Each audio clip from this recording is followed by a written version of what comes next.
तुम्हारे रास्ता भाई में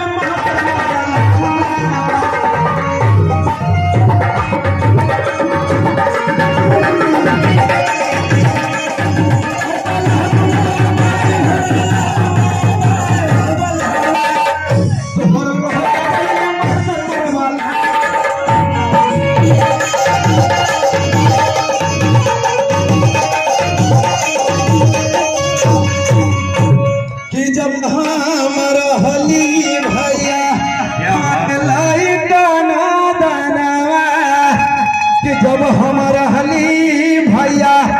हर लइका दानवा हर तबई से पियावा मांगे हर राम तबई से पियावा मांगे हर मुर्गा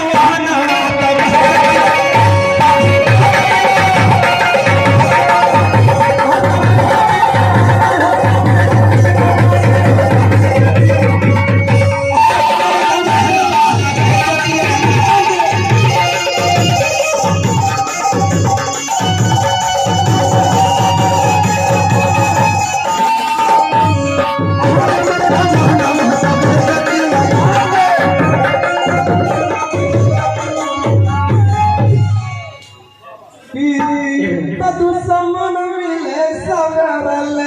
मतलबी यार ना मिले। अब भाई प्रधान भैया लगे क्या बात मगर कहना कैसे बात तो दुश्मन मिले सवरल तो दुश्मन मिले मतलबी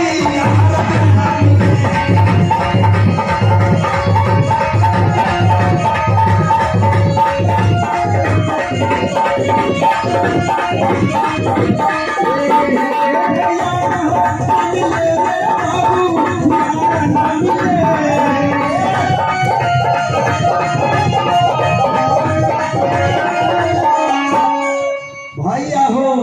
तब समन मिले सवेरे लेकिन मतलब यार नाम के मगर एक बार कैसे बा हरे बुढ़ाई बेरिया रंग बुढ़ाई बेरिया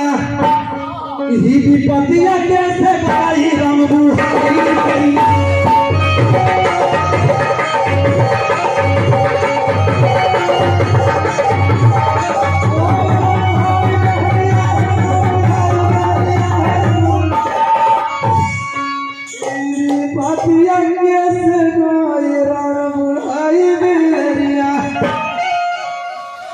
देखा भैया समझा दी